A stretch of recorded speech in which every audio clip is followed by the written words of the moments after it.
දවස් පෙරේද සිංගප්පූරුවේ දේශනාවකට ගිහිල්ලා වැඩියා.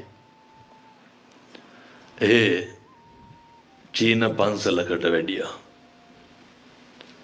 මෙවුවා කියනකොට අපේ අම්මලා තාත්තලා ලැජ්ජ වෙන්න ඕනේ. කොහොමද බුද්ධ පූජාව තියන්නේ?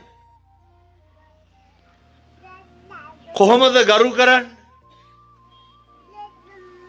දැන් ඔය අපේ දළදා මාලිගාවේ කොහොමද? මරා ගන්න නැද්ද අර පොලිමේ?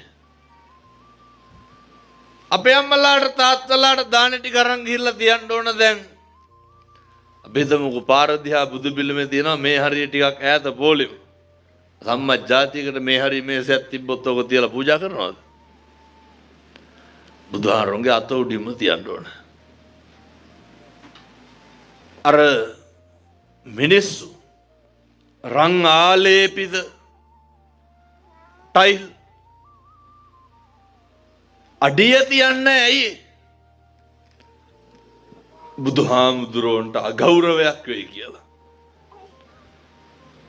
රත්තරන් නෙළුම් මල්ලුඩ කවුරු හරි කියනවා නම් මේක බොරුවක්, පුද පූජා තියෙන එක මිත්‍යාවක්, ඕක බොරු වැඩක් කියලා අවුරුදු 2500කටත් වැඩියෙන් ওই බොරුව නඩත්තු කරන්න පුළුවන්. ඒක භාග්‍යවතුන් වහන්සේගේ ලැබීම පින්නතුනේ.